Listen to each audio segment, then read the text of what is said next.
Yo, man. I normally don't talk about this type of shit, but this Diddy trial, it's not making any sense. I mean, you got this lady going by whatever alias she's going by, and what she's saying doesn't make any sense. You know, everybody's claiming, oh, Diddy raped her, blah, blah, blah, blah, blah, and she was scared to walk away. She was scared to come out and say something, you know.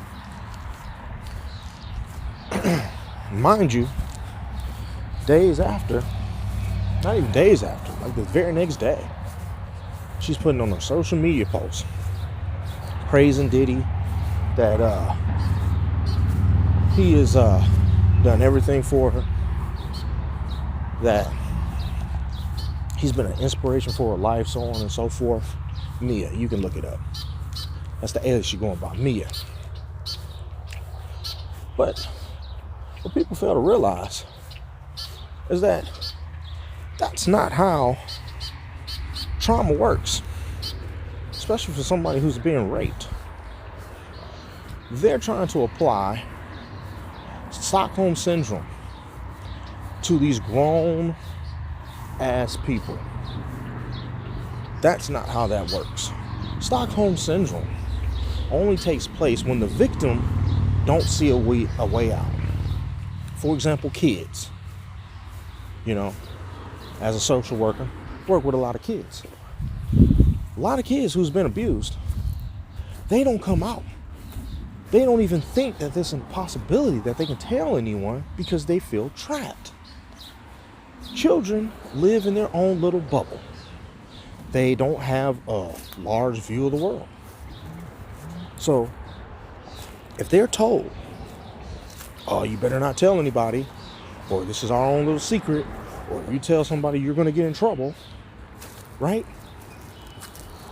The kids are trapped. They only know what they've been told. So, they don't tell anybody. That's understandable.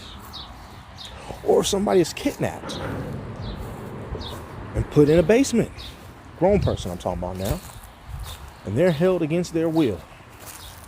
And every time they try to escape, they can't leave that basement.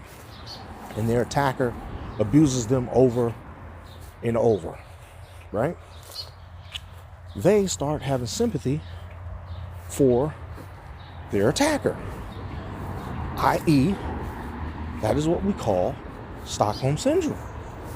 But a grown motherfucker who works for someone, like this Mia lady and several others, if they've been abused by their employer and then they leave at the end of their shift and go home, well, their abuser is no longer in the vicinity. They can easily pick up the phone, call the police, hell, run down to the police station and say, hey, that they've just been assaulted and this person did it and they live blah, blah, blah, blah, blah, blah, blah, blah, blah.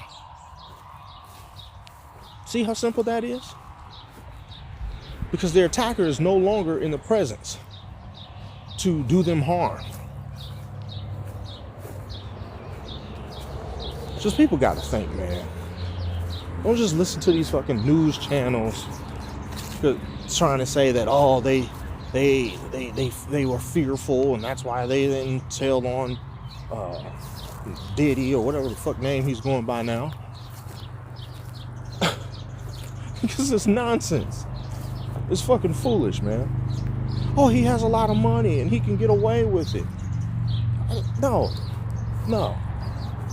Because I'm going to tell you right now, if you rape me or most grown people, you rape most grown people and they get away, they're going to want revenge. I'm going to tell you right now, they're going to want revenge. They're not going to wait. They're not going to be quiet. They're going to tell. And they're going to try to get you taken down. And here's another aspect about this case.